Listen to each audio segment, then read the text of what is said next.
Whatever the occasion, effortless elegance is right this way. Because Hilton brings you new ways to stay courtesy of the Nomad London. And it doesn't stop at award-winning dining in a space draped in velvet and illuminated by vintage chandeliers. No, this day goes beyond with unparalleled personalized service and attentive hospitality. Oh, and did we mention the Nomad London can be booked using your Hilton Honors points at Hilton.com? Hilton, for the stay. Is anyone out there? Another salesperson enduring the endless search. Exhausting. If you want to get right to the right conversations, you need LinkedIn Sales Navigator. Whether you're looking for new leads or strengthening existing relationships at your top accounts, get right to the right conversations with LinkedIn Sales Navigator. Try LinkedIn Sales Navigator now with a free 60-day trial at linkedin.com/trial. That's linkedin.com/trial. Terms and conditions apply!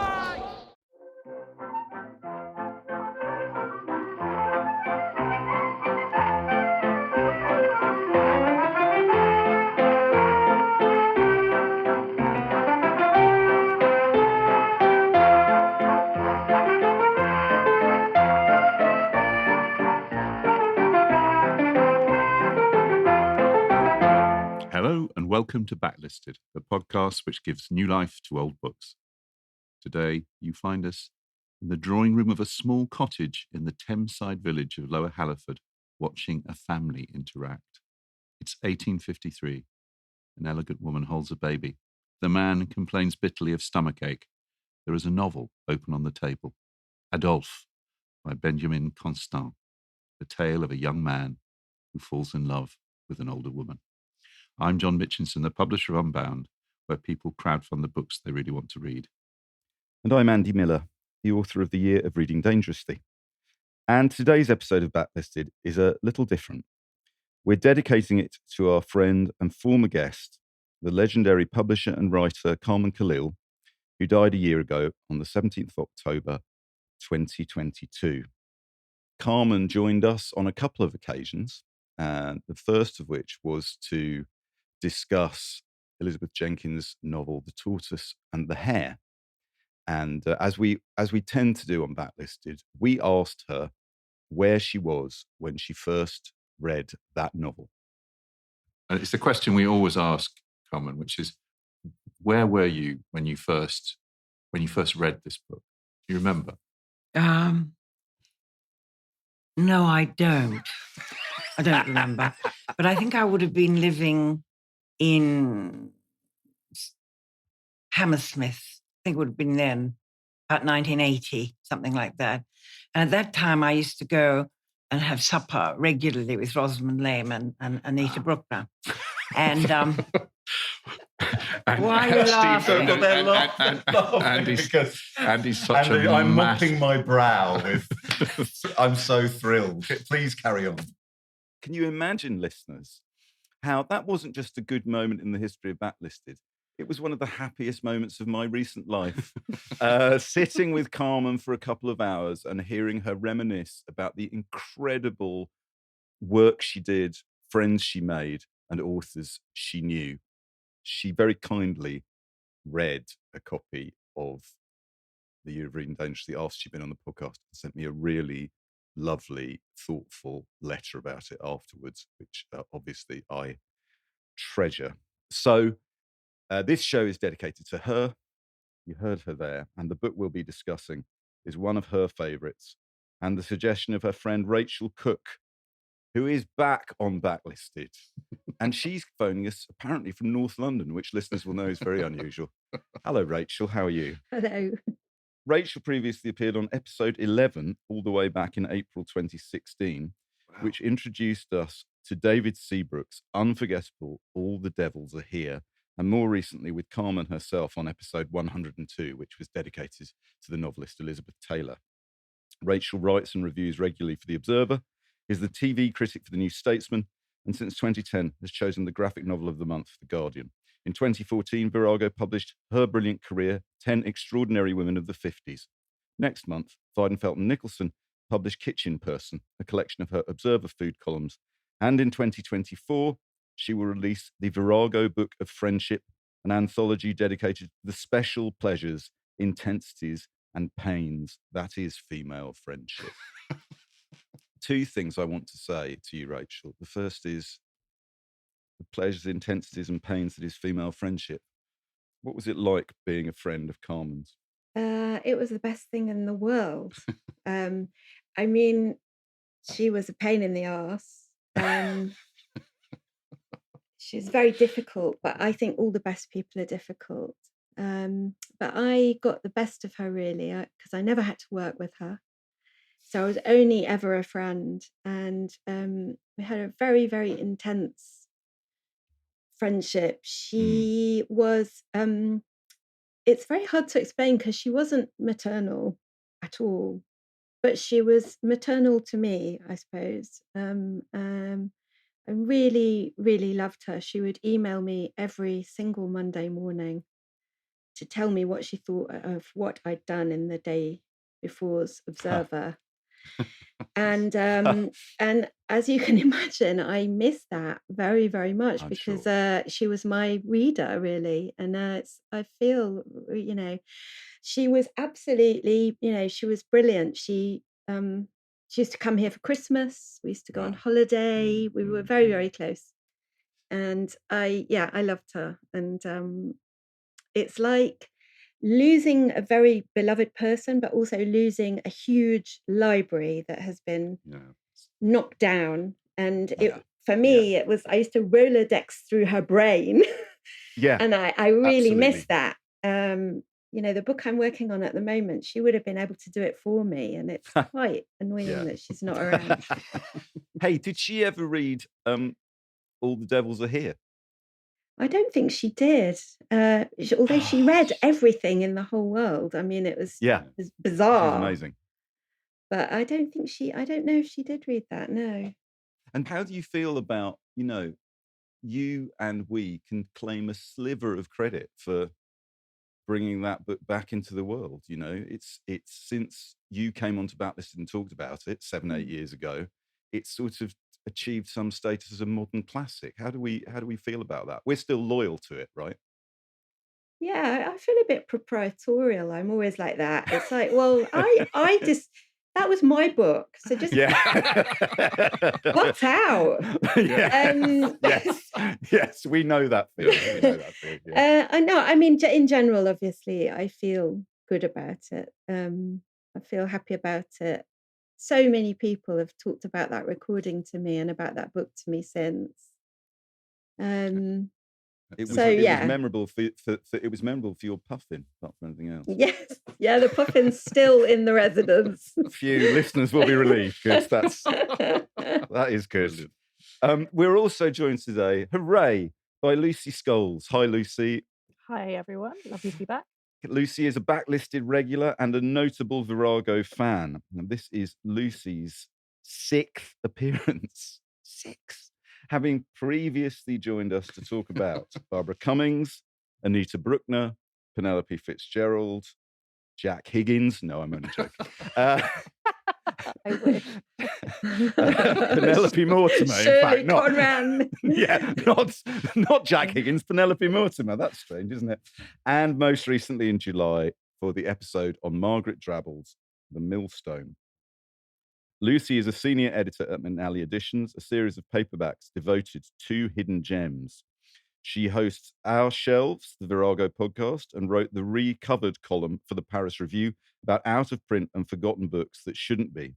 A Different Sound, a collection of stories written by mid-century women writers that she selected and introduced, was published by Pushkin Press earlier this year. And Lucy, you wanted to come on this episode because although you never met Carmen, I think I'm correct in saying, clearly a lot of your work and your reading and your enthusiasms are connected to hers.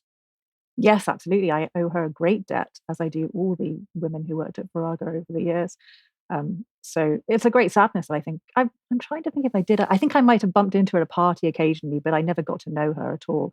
And that is a great sadness, especially hearing Rachel talk about her here.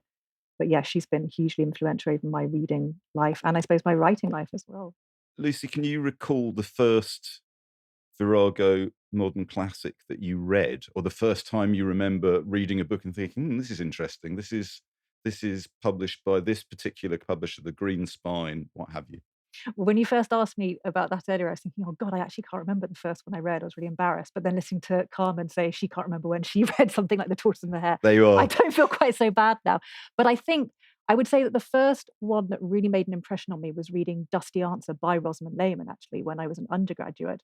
And I think it was probably the first time that I really clocked that, yes, this was a kind of green spine. This was a particularly kind of not just a brilliant book, but a brilliant book that really spoke to me in a very personal way that made me feel like it had been written just for me, exactly what you want out of a wonderful novel. And that sort of ignited my love for Rosamund Lehman's work, which I kind of read through. And I think that was probably the point at which I really started to look at more kind of recent work. I think up until that point, I'd read a lot of older stuff, things that you might read when you're, schooled for university, things like that. But I hadn't really come into my own reading sort of women of the late 20th century, which has become the thing that I'm sort of most passionate about now. So I think Virago was a real way into that for me. Yeah. And Rachel, how about you? In the 70s or 80s or 90s? I won't speculate. I was going to say, be careful. Yeah. I realised that the ground went underneath me. Please carry on. I mean, of course, one thing is that always was amazing to me was that Carmen became my friend, because if someone had told me when I was a girl that would happen, I wouldn't have believed it. How I discovered the Virago books was, obviously everyone knows I'm a professional Sheffielder. And on Saturdays, my dad used to take me to the bookshop W. Hartley Seed. My parents were divorced, so my father didn't know what to do with me on a Saturday. So every Saturday we would go to this bookshop. My dad used to go and stare at the early William Boyds, and I used to stare longingly, right? Perfect, Rachel. Perfect. And I used to go off and wander around. And as you will recall, the Viragos used to be on a sort of carousel spinner. Yeah. It was really interesting in those days. Books were sold so much by their identity, the imprint, the colophon, all of that, and that was Carmen's real marketing genius, because she really cared about the way the books looked. Anyway, they were on a kind of round thing. I don't think I read one for a long time. I was more into the Secret Seven, that kind of thing. But the first one I did read, or I certainly looked at, was Novel on Yellow Paper by Stevie Smith, whose poetry I liked, because her poetry was very easy to read. So I thought, oh, this is good. I'm reading poetry, even though it's only tiny. Of course, Novel on Yellow Paper is a different thing. I thought it was gibberish at the time. And about 30 years later, I then wrote the introduction when they Virago reissued it. So Right. I don't know how that happened, but it's a good osmosis. Actually, you know what, Rachel? Novel on Yellow Paper has that opening sentence or line: "Read on, reader, and decide for yourself." Or Yeah. I'm paraphrasing.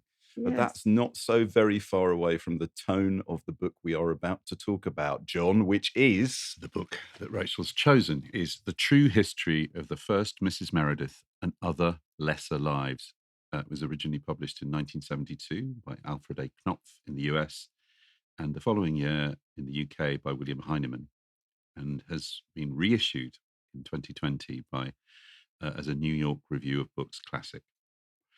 It's now acclaimed as a groundbreaking work of feminist history, and it tells the story of Mary Ellen Peacock, the daughter of the Romantic writer Thomas Love Peacock and wife of the celebrated Victorian novelist George Meredith. Raised in the heady atmosphere of the circles surrounding the poet Shelley, Mary Ellen was taught to question traditional morality, and particularly that concerning the relationship between the sexes. As a result, she grew up with a strong sense of her own value and talent, very much at odds with the prevailing notions of what was appropriate for a young woman. Having lost her first husband at sea after just a few months together, she married the promising young writer George Meredith, who was 7 years her junior. The marriage was a turbulent one, and after 8 years, she left him, having had an affair and a child with the pre-Raphaelite painter Henry Wallace, most famous now for his portrait of Chatterton on his deathbed. I'm sure as soon as I say that, it will come to your minds. Meredith punished her by refusing to let her see the child and by suggesting that she was immoral and unstable, ensuring that for most of the century that followed, she became merely an embarrassing footnote to the so-called great men she was connected to. Diane Johnson's book changed that. By making creative use of primary sources such as letters and commonplace books, she reconstructed Mary Ellen's inner life, and in so doing, not only delivered a vivid and revealing portrait of Victorian literary culture, but also flew a flag for all the lesser lives, particularly those of women, that history has routinely ignored. And I would like to bring to the attention of long-term listeners that this book begins with the discovery of a cache of Mary Ellen's letters in a suburban house in Purley in Surrey. Just a short drive in 1970, just a short drive from where I, as a toddler, was taking my first faltering steps. And yet there is no mention of me in that introduction, presumably because as a Croydon resident, mine is a lesser life. We love this book. We absolutely love this book. Rachel, when did you first read this?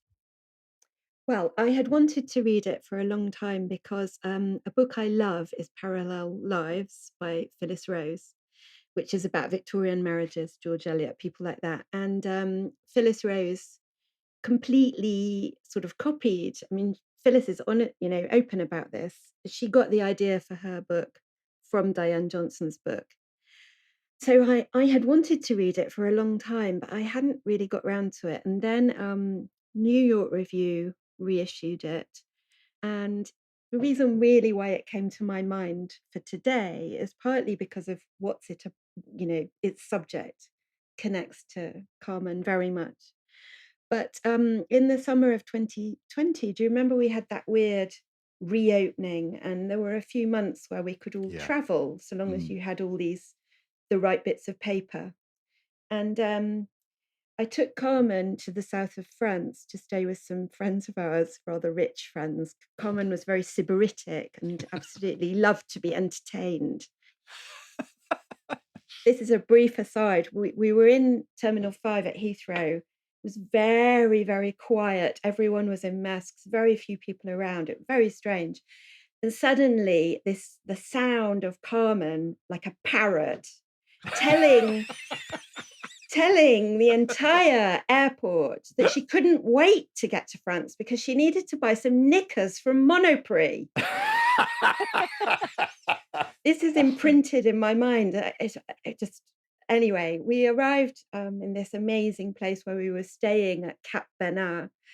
And I was reading Mrs. Meredith by then. And I said to Carmen, who was lying next to me, Carmen was like a lizard. She just loved to lie in the sun for hours. She didn't care about suntan lotion, or if you said, Carmen, I'm so worried you're going to get skin cancer, she'd say, darling, I'm Australian, as though that was an answer. And we were sunbathing and I was reading this book and I said, I'm reading this amazing book. I never really learned and I should have known. I said, have you heard of it? And she said, oh, darling, of course, of course I've read it. And I knew Diane. And so it's really it's a book that I read on the last holiday I was able to take with Carmen. So it's special to me for so many different reasons. And I think it's a masterpiece. Lucy, had you read this book before and were you aware of it?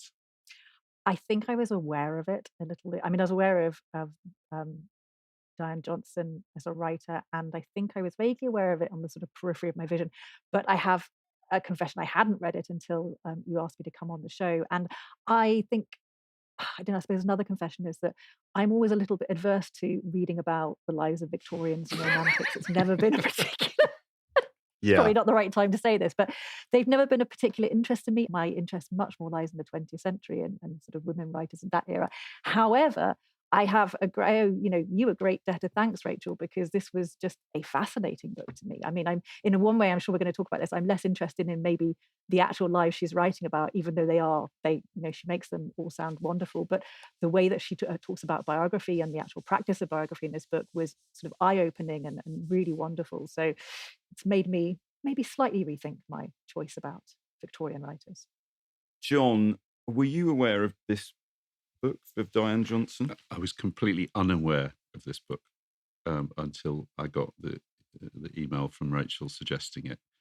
And I suppose the same way, I was thinking, well, it could be great. I'd love Footsteps by the biographer Richard Holmes. Richard Holmes. But I hadn't heard of this. Slightly the theme of this show, obviously, is that we find things that didn't know about that turn out to be masterpieces. But it really, really is. I have not enjoyed a work of what I would call real scholarship. Real scholarship, but also one of the questions we're going to address is what the hell is it? Book?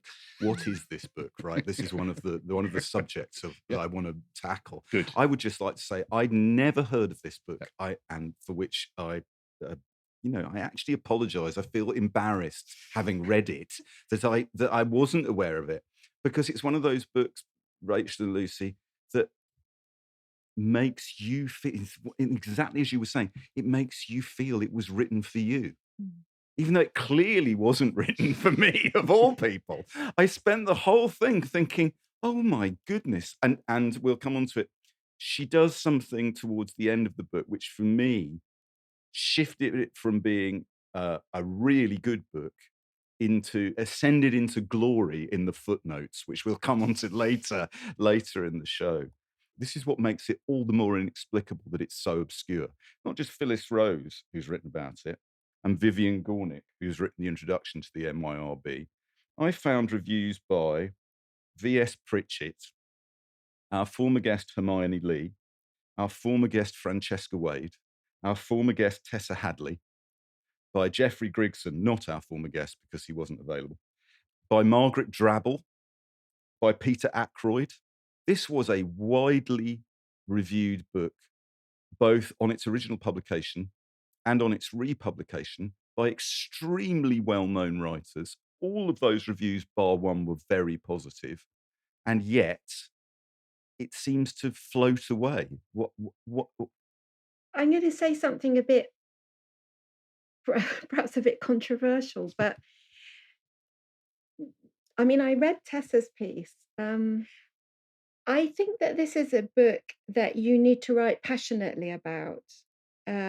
I don't always feel like that. I sometimes feel that people should really write criticism and they shouldn't bring themselves to it too much. But I think that this is kind of an exception, because if you just write about it as though it's a study of a dead Victorian, then you get a strangely dusty review, and the book is not dusty. She writes with incredible lightness about things that should be dusty, but they just aren't. I actually wrote to the LRB after Tessa's review appeared because I was so cross about it. And they didn't. And she's here today. They didn't print my letter, unaccountably, but I think. I think that this is one of those books. It's sui generis.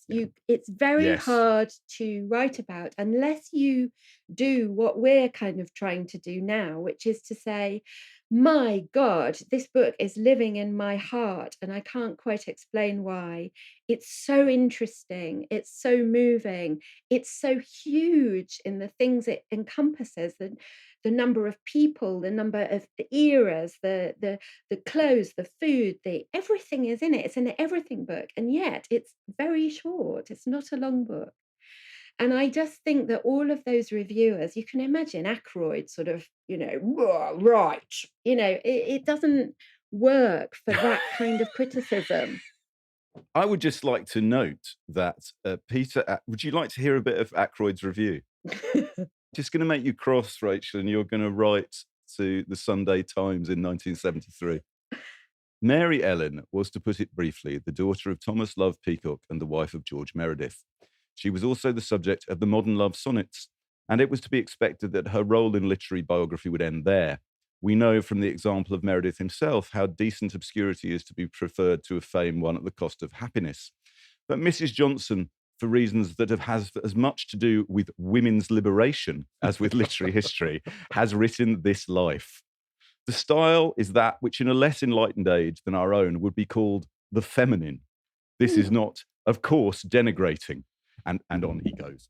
I would just like to note that 10 years after writing that review about a biography that cites the story about Thomas Chatterton based on the discovery of a cache of letters in an attic, Peter Ackroyd went on to write a novel that cites Thomas Chatterton as on the basis of some letters found in an attic. Indeed. It's a coincidence. It's a massive coincidence, clearly.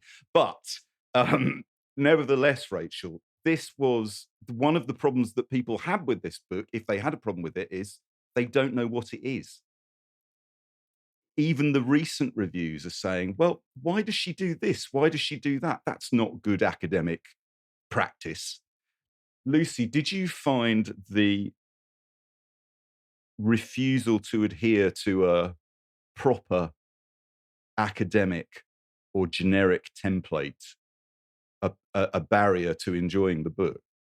God, no. I mean, I found it absolutely thrilling. That's the point of this book, right? Like that it sort of throws everything that you think you're reading about biography. It throws everything you're thinking you're reading about the Victorians up in the air, and you're sort of left trying to then put these pieces together, and yet she's doing it for you, and she's kind of putting together this collage right in front of you that is just illuminating and fascinating. And I think I was thinking a little bit while I read it about how much I wondered when it was first published, how much people were talking about it just as this sort of product of second wave feminism and thinking of it in that sense, and that maybe in the process maybe missing some of the much more interesting things it's doing. And I think is probably very contemporary. That I think what we're seeing in biography today, we're starting to see writers pushing the boundaries and doing all sorts of interesting things, whether they're putting themselves in the book or they're trying to think about how the genre itself can be stretched in different ways.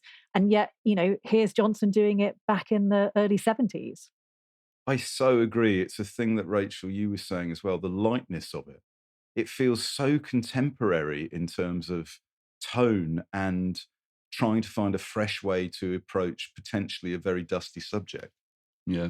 Also the refusal to indulge in, cheap psychoanalyzing, which she always said is, she described that as she finds psychoanalysis in novels meretricious. She had her work badly marked by Christopher Isherwood once, who said, this is terrible. You can't write this because you have to explain why people do what they do and you have to trace it back.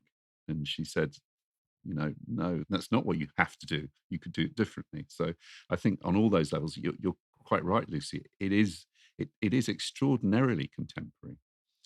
And the fragmentary style with which she builds what turns out to be, I think, a genuine picture of an entire, you get a sense of the age, more of the Victorian age than in very few books I've ever read.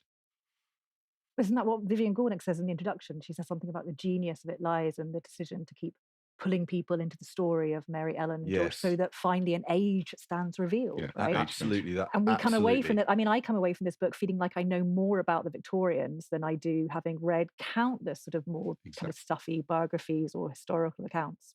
Rachel, you were talking earlier about the Victorians. So how does this contrast with other writing about the Victorians? Well, you'll all have your own views about this, but I think that something that has happened quite recently, and this actually applies to all historical biography, this idea of, well, we're all human beings. We all love. We all get our hearts broken. Many of us dislike cabbage. And the point is that those things are true. But I think it's a really grave mistake to think that the Victorians are at all like us in the way that they think about the world and the way their minds work. And, of course, that's why Mary Ellen's life was so hard, because she was operating within such rigid structures, and it was very, very hard to break out. And one of the things that I think is genius about this book is the way it shows that the previous generation, the sort of Shelley generation, who her father's friends, they were much more modern and free living and interested in, the idea that if you didn't get on, you would separate, you didn't have to stay married. And and then the Victorians come along and they just react against that. And it's very, very repressive. And I think that this book shows, even as Diane Johnson is so, the way she skips along and she makes jokes and all of that, and she herself is really whispering in your ear, but she never loses sight of the fact that Victorians are seriously weird. And they thought weird things, they did weird things, and they are hard to understand. And she's attentive to that. And she makes us attentive to that. And of course, that makes it so much more rich to read about, because it's not glib, it's not pat, nothing is straightforward. It just moves you so much. And it makes what Mary Ellen goes through, leaving aside all this crap about second wave feminism or whatever, you just feel she was rather extraordinary. And her extraordinariness is in this weird context. Diane Johnson, for me, brilliantly, this has never really occurred to me, makes the point that the Victorian era is, the 19th century preceded by the 18th century, in which Mary Ellen has the misfortune to be raised by her father, Thomas Love Peacock, at the more libertarian avant-garde end of things, which swings back wildly in the Victorian era so she's out of time twice over, which seems to me really powerful as an animating principle for a personality, but also speaks to now actually in a really fascinating way. Rachel, this seems like a good moment to read the extract you wanted to. Okay. One of the things she does very well is she kind of steps out of the narrative, and she gives these little mini lectures, but that lecture makes them sound preachy, which they're not. But she just gives you some notes, and she asks you to think about various things. And here is her on the Victorians. Common sense urges us to suppose that beneath the Victorians' public postures of rectitude, formality, and reserve, beneath the bustles and beards, lurked beings much like ourselves. But closer inspection suggests that our sympathy is misplaced. They were not like us. People's psyches conformed, as much as their manners did, to the peculiar notions they created. Women did loathe sex, and they did call their husbands by their surnames. Husbands did suffer to feel base sexual impulses toward the pure creatures they married. And they did creep ashamedly off to prostitutes or became impotent, another widespread affliction of the time. And then she says, everyone had headaches and lay about on sofas. Many households, like the Peacocks, had someone crazy or invalid upstairs, as often a victim of the bizarre psychological patterns as of the pitiable medical ignorance then abounding. She totally grasps the sort of, it's what I have a shorthand for this. I call it the smelliness of Tennyson, because Tennyson was famously smelly and Tennyson was very weird. And if you're talking about Victorians and how weird they are, I always say, it's the smelliness of Tennyson. Yeah.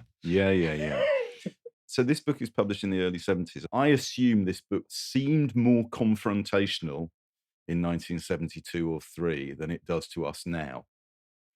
The practice of illuminating the lives of the wives, partners, girlfriends, or those in the shadow of quote unquote great men was a much more radical project then than it probably seems now. I'm thinking, John, it predates Nora, book about Nora Barnacle. It predates Claire Tomlin's book about Dickens' wives. Or Lucy, when you read this, does this feel like it came before those books or after them? Well, I think, like I said, I feel like for me, it feels like a very modern book. If you'd given this to me and not told me when it was published, I mean, it could have been published yesterday. It would fit in with, I was thinking recently I read the new Anna Funda book about, the George Orwell's first wife, wifedom, which that's a really good example of exactly the same sort of act, trying to wrestle somebody out from under a much more famous figure. And a biography itself that really pushes the boundaries, a sort of act of imaginative empathy as much as it is a kind of recreation of an actual historical life. So I think it could have been written at any time. I mean, this is not exhaustive. I can't think of many books that are written earlier than it that do something similar. The only one that did vaguely swing to mind was A Sultry Month by Alethea Hayter. I don't know if anyone's read that. And that's slightly different because it's not necessarily pulling out characters from underneath. I mean, the characters in that, or the real people in that, are all very well known. It is winding together sort of a variety of lives in the same way, and it is animating them in a sort of narrative non-fiction manner, which I think works quite well here. But it's definitely not as kind of excitingly groundbreaking, I think, as what Johnson is doing, because like Rachel was saying, those asides that she kind of has to the reader, it's almost like she's breaking a fourth wall, right? She's kind of coming out of the character of the character of the biographer, or out of the character of the narrator, and then becoming the biographer, or vice versa, and saying to us, look at this differently. Like what I'm telling you here, you need to take this with, you need this little bit of information, or you need this bit of pinch of salt with it. And that, I think, is really exciting to read. In her review in The Listener in 1973, Margaret Drabble, of course, it's an excellent analysis of the book. Margaret Drabble says, Diane Johnson is biased against Meredith, but at least she lets us see it and lets us see why. And I think that is one of the elements that must have seemed preposterous to some readers in the early 70s, don't you think? I mean, I can't tell how well known and respected George Meredith was in 1972, but he's almost unknown here in 2023, right? So I was doing my degree from 1988, and most people didn't want to read Meredith because, like if you've got a choice between reading, Diana of the Crossways and Tess of the D'Urbervilles, you're going to read Tess of the D'Urbervilles, right? But unless you're Andy Miller, carry on, move on. But one thing I do remember vividly was the tutors telling us that, Meredith then was still spoken of as the kind of great modernist of the Victorians, and as the feminist, and that someone that Virginia Woolf admired. And one thing that I think is very interesting about this book and why it speaks to me now is, as we know, we see the gap between what Meredith said about women and how he treated a woman. And that is very relevant to now, where a lot of men are, I'm afraid, policing women and telling us, I'm nicer than you. You've got to think this, you've got to think that. And the gap between what they say and what they do is quite marked, in my view. And I think this book is very interesting on that. And I think that in the early 70s, you're right, Andy, that people would have still been thinking, even people who hadn't read Meredith would have had this he had this veneer of, well, he was modern, and he wrote modern love, and he understood that couples weren't necessarily compatible and all of that. And this makes you see his hypocrisy without ever saying he's a hypocrite, which would just be tedious. I think the lightness, Lucy, does her massive, it's a superb artistic choice, because actually it doesn't feel vindictive. It feels a sort of a shruggingly amused, statement of how she sees it realistically. Yeah. She's got such a light touch and such a wit. I want to pick up on something that Rachel said earlier about how witty the book is. And there's this wonderful, so that at the very end of the book, that section where she gives brief lives and she gives the birth dates and death dates of the characters. And when you get to George Meredith, it says Meredith George, 1828 to 1909, important English novelist and poet. He was known in his day for his, quote, advanced views on such matters on women's lot. And then, of course, Mary Ellen Peacock Nichols comes underneath, 1821 to 1861, an unfortunate but courageous woman. I mean, it's sort of, it's such a wonderful kind of bit that you could just pass over and kind of forget. But these little nuggets of information, it is just the kind of cleverness and the sharpness of it. But I was also going to say, I think Johnson, she wrote some kind of like academic dissertation on Meredith herself at one point, didn't she? And then I listened to an interview and she says something like, she was a fan of his, but by the end of writing this book, she came to absolutely hate the guy. So it certainly changed her heart over the course of it. Well, right? That's in the tradition of a great Backlisted favourite that we've never actually made an episode about, which is Roger Lewis's Life and Death of Peter Sellers, where the whole animus of that incredible book is how much Lewis comes to hate Sellers by the time he finishes writing it. Built into the footnotes, and footnotes, of course, feature in this book as well, and we'll come on to those. But I know how much our listeners will want to hear about those footnotes. So please stay with us for a moment while we go to a break to hear from our sponsors. The new McCrispy Strip is here. Dip approved by ketchup, tangy barbecue, honey mustard, Sprite, McFlurry, Big Mac sauce, double dipped in buffalo and ranch, more ranch, and creamy chili McCrispy Strip Dip. Now at McDonald's. Ba-da-ba-ba-ba. Ryan Reynolds here from Mint Mobile. I don't know if you knew this, but anyone can get the same premium wireless for $15 a month plan that I've been enjoying. It's not just for celebrities. So do like I did and have one of your assistants switch you to Mint Mobile today. I'm told it's super easy to do at mintmobile.com/switch. Upfront payment of $45 for 3-month plan, equivalent to $15 per month required. Intro rate first 3 months only, then full price plan options available. Taxes and fees extra. See full terms at mintmobile.com. Welcome back. I would like to say to John Mitchinson, one of the things that I loved about featuring, that we were going to talk about this book, is we have a long-standing belief on Backlisted that all the best books are books about other books. And it struck me that The True History of the First Mrs. Meredith is one of the best books about books that we've ever featured on this podcast, right?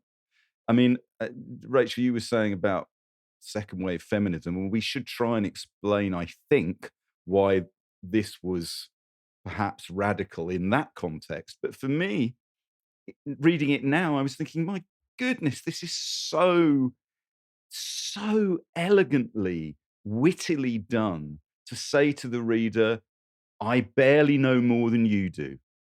Let's agree to pretend that we can recreate this world via something factual, which simultaneously is impossible without the introduction of fictional techniques. I thought that was magnificently done. Inspired conjecture, yeah. But I mean, one of the things, one of the most subtle things that I think the books about books thing that Johnson does here is she, we've had the bare outline of the story. The marriage fails, and she leaves Meredith, and it was probably already having the affair with the painter Henry Wallace, has a child with him. The sense of her agency is really strong, and Meredith, really, after that, he can't stand even for people to mention her name. He's incredibly cross about her. So, and most biographers have left it at that, right? But what Johnson does is shows that he can't leave her alone in his own writing. Not only does he write this quite weird sequence of sonnets called Modern Love, but continually through his career, he comes back to the issue of what happens between men and women, and lies in marriage, and independence and beauty and all the things. I mean, she was an older woman, and obviously she died after the marriage that she left. She didn't have very long on her own. She died at age 40 from renal failure. And that is perhaps also why she's kind of fallen out of the historical record. But it's a book at a very deep level about how writing works at all, both fiction and non-fiction. And that's the thing I think that sets it apart from. This is not a biography, in my view. Well, I would like to ask you all, what is this book? It arrives in your hands in the bookshop, and you're only allowed one section to put it in. Where does it go? Does it go in women's writing, fiction, biography, lit crit, or other? Other. It goes in one of those bookshops that has the weird system where you can never find the book you want, but you always come across wonderful gems along the way. You could put it in all of those and in none of those, and that's the genius of it, right? I sort of feel it is a biography. Mm-hmm. She doesn't go too far. So she does imagine things. She does, what was that John said, imaginative conjecture. That's all true, but she doesn't do what Anna Funder does, which I think is Anna Funder goes too far. She knows when she can't be right. She doesn't know about wrongness, so she can make some guesses, but she knows when she should stop. Certain things are not possible. And I think that that's one of the brilliant things about it, that it's like a tightrope walk, that she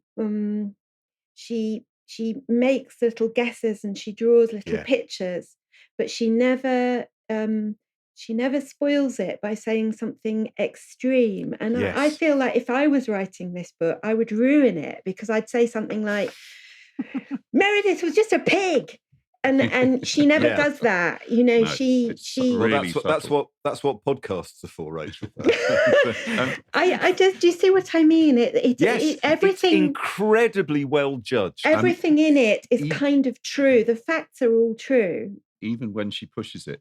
Diane Johnson wasn't available to answer the question directly, but here is a clip of her talking about the relationship between truth and lies, fiction and non-fiction, from a lecture that she gave about 10 years ago. One of its observations is that my hometown of Moline was a very quiet place. One passage describes how the most shocking thing that ever happened in Moline was that someone did once draw a rude chalk outline on the playground pavement of our Calvin Coolidge Junior High School principal, Mr. Congdon, with a 10-foot penis. When I sent a few chapters to my childhood friend Alice Cagle for verification of some facts, was our elementary school playground to the west of the school, and so on, she wrote back several pages of objection. Logan School faces north-south, not east-west. Our Latin teacher was Miss McIntyre, and no one ever drew a rude picture of Mr. Congdon on the pavement. How disgusting. How could you make something like that up? But no, I remember our amazed fascination and our discussions about whether we ought to rub it out and whether Mr. Congdon, what he would do if he saw it. Can we claim that something is true because we remember it that way? The unreliability of memory is well known. The safe disclaimer of fiction forestalls lots of indignation, to say nothing of lawsuits. Scholars love to find the lies in bygone works of nonfiction, Dickens' exaggerations about the Blacking House, for example. But such inquiries are never really productive. For what is truth, its many levels, its literal and emotional divergencies. At some level, everything we write is true because it's true to our own perception, but we still have to be careful what we call it. Brilliant. We still have to be careful what we call it. That seems to me really wise, right? It doesn't have to be one thing, but we have to be, in the age of, the Crown, we have to be very clear about what it is we are doing. And Rachel, I agree with you. I think one of the, almost, it feels to me, instinctive elements of this book is the way in which she knows, it feels to me instinctively, where to draw that line. Yes. The judgment is not merely tonal, but actually relevant to the subject as well. I mean, I was interested that you said that she came to hate Meredith, because one of the things I think about the book is that it's so generous and that she has sympathy for everyone, no matter really how badly they behave. She sees that people are complicated, obviously, but also sometimes they can't help themselves. They do things that they probably know themselves are wrong, but that's what human beings are. We're always kind of cocking ththings up for ourselves, particularly when it comes to our hearts and the people that we love.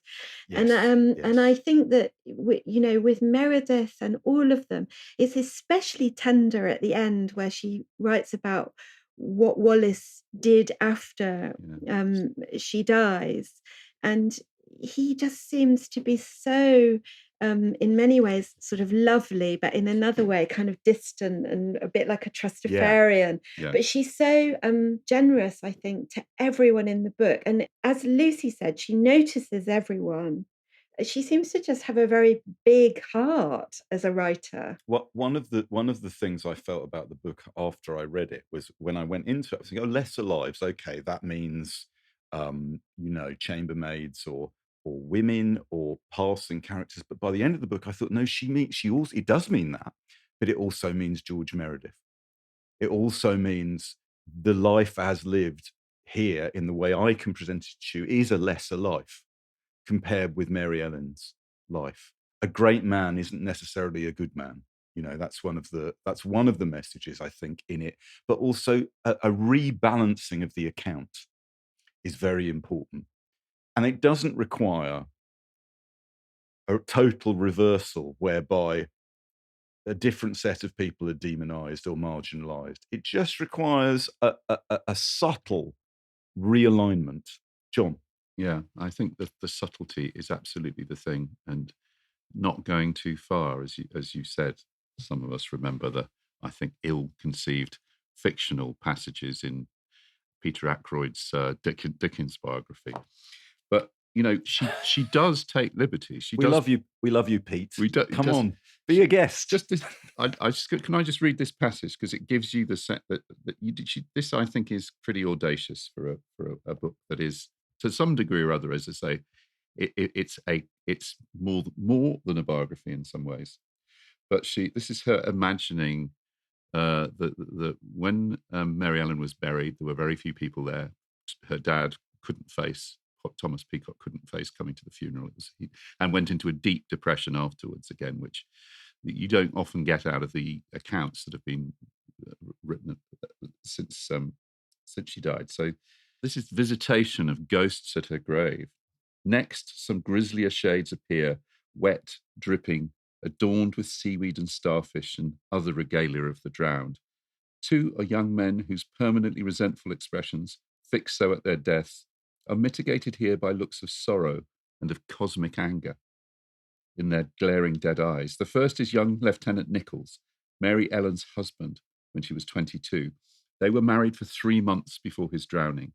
For him, she remains his beautiful bride. He weeps. The other is the poet Shelley. He had told Peacock that the little stranger was introduced into a rough world. He shrugs, but his eyes sting. This Mary Ellen had been brave, but she was born in the wrong time. Like his contemporary Poe, Shelley thought there was nothing in the world so sad as the death of a young and beautiful woman. He grasped the arm of Edward Nichols. They had not known each other in life, but they find a certain camaraderie now. Of no importance to Mary Ellen, but of interest to us, are two other drowned and ghastly figures, a discreet distance away, diffidently attending Shelley and Nichols. The one, pale and bloated, is Harriet Shelley, and the other is a one-armed sailor, whose name is not known. Seaweed decorates his dripping hair. Shrill and scolding voices, female voices, rustle of petticoats, brisk feet. Mary Shelley is the one in the wide skirt, and the woman in the high-waisted Regency gown is her mother, Mary Wollstonecraft. They have pretty, pointed faces and thin lips. They are angry on Mary Ellen's behalf. Their impatient feet tap. They pace over the grave. Must it always be this way for women? Here was one they thought might persevere in women's name. She had promise. She had courage. I mean, I think, that's a terrific bit of writing. Yeah. But also, you'll go with her because she's making a very important point. I thought it was fascinating that Diane Johnson, 10 years after writing this book, pens a biography of the writer Dashiell Hammett, a great man who we featured on Backlisted, who also did awful things. And that biography was authorized by Lillian Hellman, who made something of a name for herself after Hammett's death by saying, well, I contributed much to Dashiell's career. It seems implausible to me that she wasn't attracted to employing Johnson to do that job because of Johnson's work on this particular book. It seems as like an obvious thing. Now, Rachel, I know you've read some of Diane Johnson's novels. She's had this very peculiar career. What sort of thing has she gone on to write? I read this book, Le Divorce. Le Divorce, made into a film by Merchant Ivory. It's about Americans in Paris. It's a very kind of witty update on Wharton, and Americans, by Johnson's telling, are they're a bit sort of, they're gauche, they don't know what to eat, they don't know what to wear, they don't know how to have sex properly. Like Victorians. Yes, exactly. Boom. And the French sort of, teach, if you are open-hearted and young, then the French can teach you how to eat, have sex, or wear a jacket properly, all of it. And they're really well plotted, really well written. And actually, the book that Mary Ellen is reading, which you referred to right at the beginning, John, Adolphe, the epigram of each chapter is from Adolphe in Le Divorce. So she's so sophisticated. She can do anything. She can write these witty novels that are made into cheesy rom-coms, but she can also do this digging into Victorian life. I mean, I'm just completely in awe of her. And she's written a memoir that I must read about the flyover states where she grew up. And the mind boggles at what that will be like. Flyover Lives, that's called. Yes. It came out about 10 years ago. Yeah. In fact, she's still writing. She's in her late 80s. She published a novel via Knopf called Lorna Mott Comes Home in 2021. Yeah. She herself says that when she dies, she'll be remembered for two things. The first is that she was on the same magazine entry course as Sylvia Plath, which Plath goes on to write about in The Bell Jar, and that it was obvious to her, Diane Johnson, and everyone there, that Sylvia Plath was preternaturally talented and was going to go on to be extremely famous. So she's a footnote to Plath's story, but also, and here's a clip, she's a footnote to another writer's story tremendously close to my heart. And Rachel, when you suggested Diane Johnson, I thought, Diane Johnson, I know that name. What? It can't be, can it? But it was. Here she is talking about working with Stanley Kubrick on the screenplay for The Shining.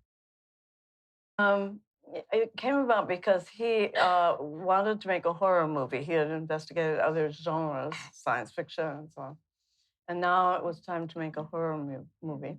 So he read different things, and it came down to my novel, The Shadow Knows. And Stephen King's The Shadow Knows, yes, and Stephen King's book The Shining, and so he chose, for various reasons, The King, but in the process of having talked to me and Stephen King, probably decided I was more docile, or a mistake on his part. That I was the one he wanted to work with him. So that's how it came about. I just kept getting these phone calls from him every night at 11. So you were not physically together? Just this strange man would call and want to talk about literature and everything. And when it finally got to the screen, did you see any of your work up there? Or? Oh, sure. Yeah. You did? Yeah, I wrote the script. I mean...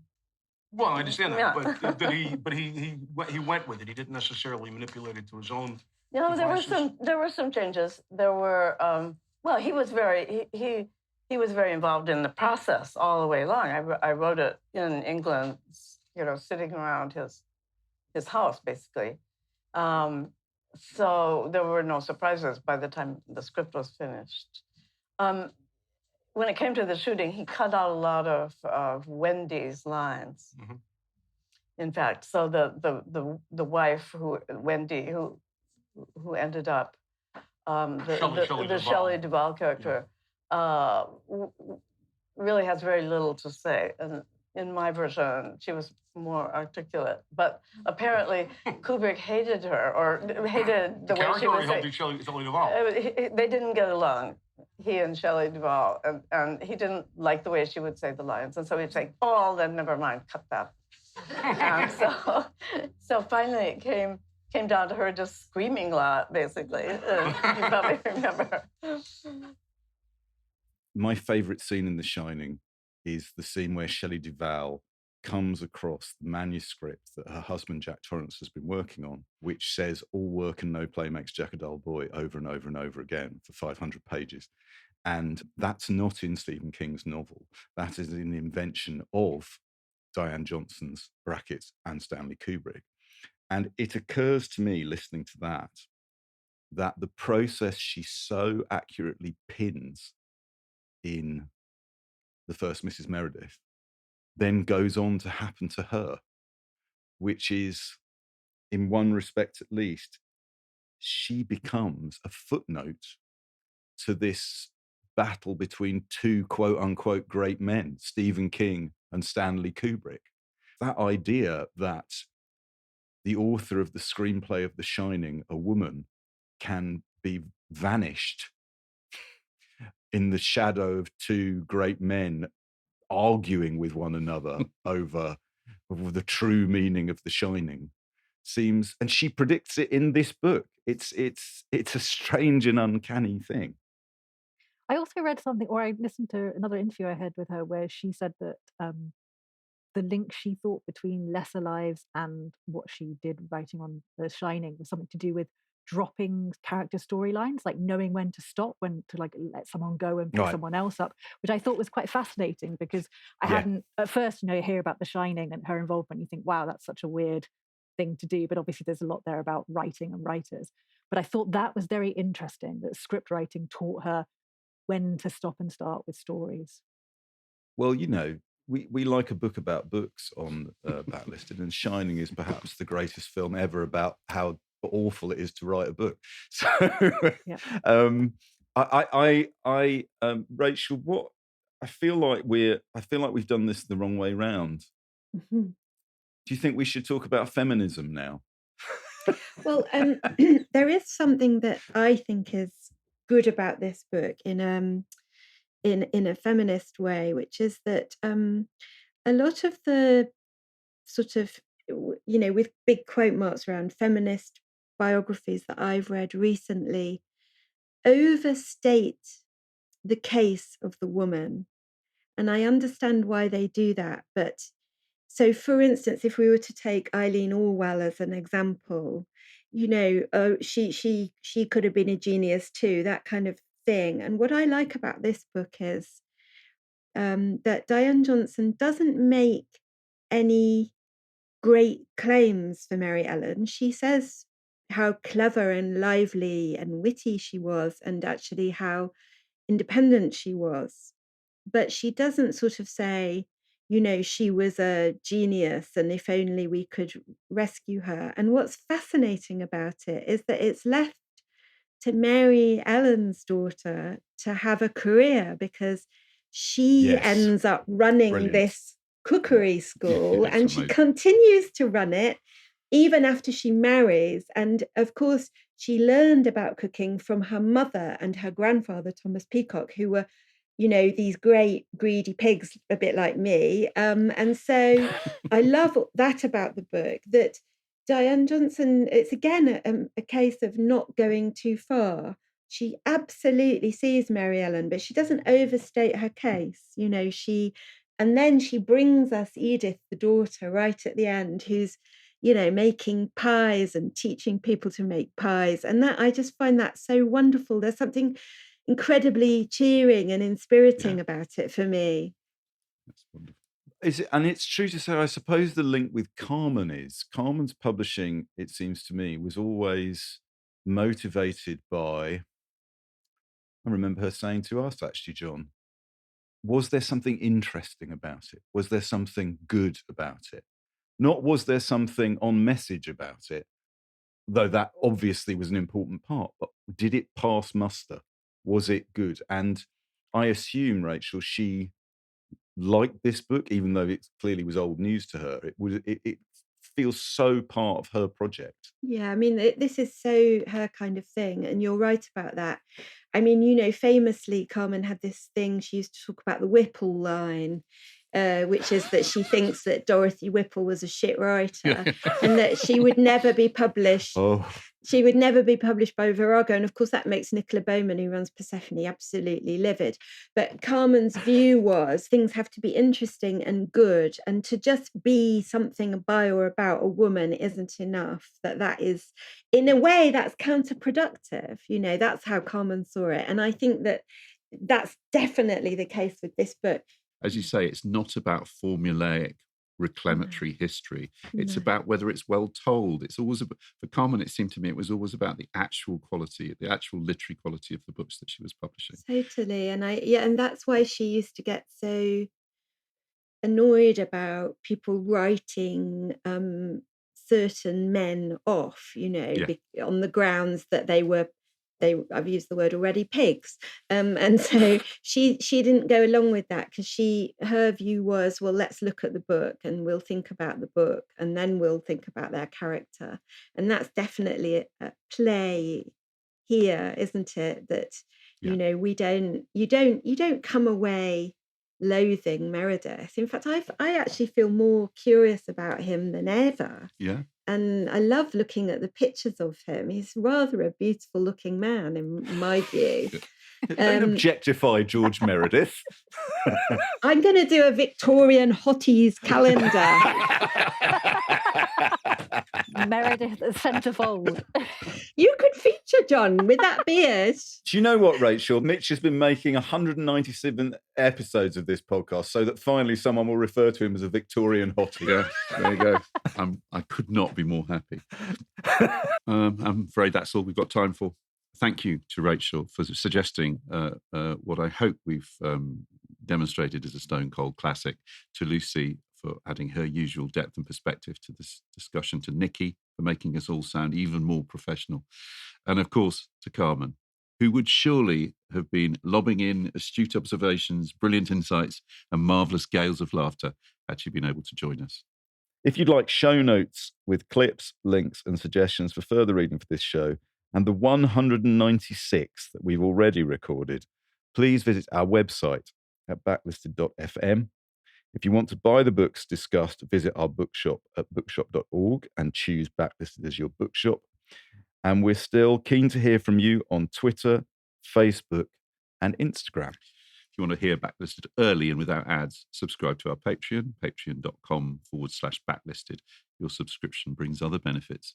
If you subscribe at the lot listener level, for a third as much as the advance offered for Thomas Peacock's never-to-be-published cookbook, The Science of Cookery, you'll get not one, but two extra exclusive podcasts every month. We call it Lot Listed because it began in the Wenlock Tavern just before lockdown. It features the three of us talking and recommending the books, films and music we've enjoyed in the previous fortnight. For those of you who enjoyed our What Have You Been Reading, Andy slot, that's where you'll now find it. Plus, Lot listeners get their names read out, accompanied by lashings of thanks like this. Rob Clucas, thank you. Mimi Smith, thank you. Nick Randall, thank you. Andrew Oakley, thank you. Erin Graham, thank you. Sylvie Erb, thank you. Rachel Dressler, thank you. Sharon McPhee, thank you. Sarah Hodgkinson, thank you. Henry Giardina, thank you. Thank you all for listening. You're going to hear another little bit from Carmen, one of Carmen's appearances on Backlisted. We hope she's agreeing with this or disagreeing with it, or, you know, buying knickers in Monoprix right at this moment. Anyway, thanks very much, everybody. John, anything you want to add? Yeah, good. Just to say on the knickers theme, there is. I'm not going to read it out, but there is some brilliant footnote about ladies' underwear, or the lack of ladies' underwear. That is the one footnote we should have read out, guys. Well, look, come on, let's have it, and then we'll go. The speculation is: did she remove them to have sex with her underwear, to have sex with Henry Wallace? And the footnote says, if she removed them. Ladies often wore no drawers in those days, for drawers, though known, were new in 1856 and were thought to be masculine in that they imitated trousers. So the whole thing may have been simpler than we think. Not much is known about Victorian notions of propriety and dress for erotic occasions. Did they remove their clothing? Or only the better classes? Or only prostitutes? Much would depend too, no doubt, upon the season of the year. That's a brilliant footnote. As the autumn nights draw in. Aye. All right. Thank you so much, Rachel. Thank you, Lucy. And thanks, everyone. We'll see you in a fortnight for Halloween. Halloween. Bye-bye. Bye, See you next everybody. time. Goodbye. Bye.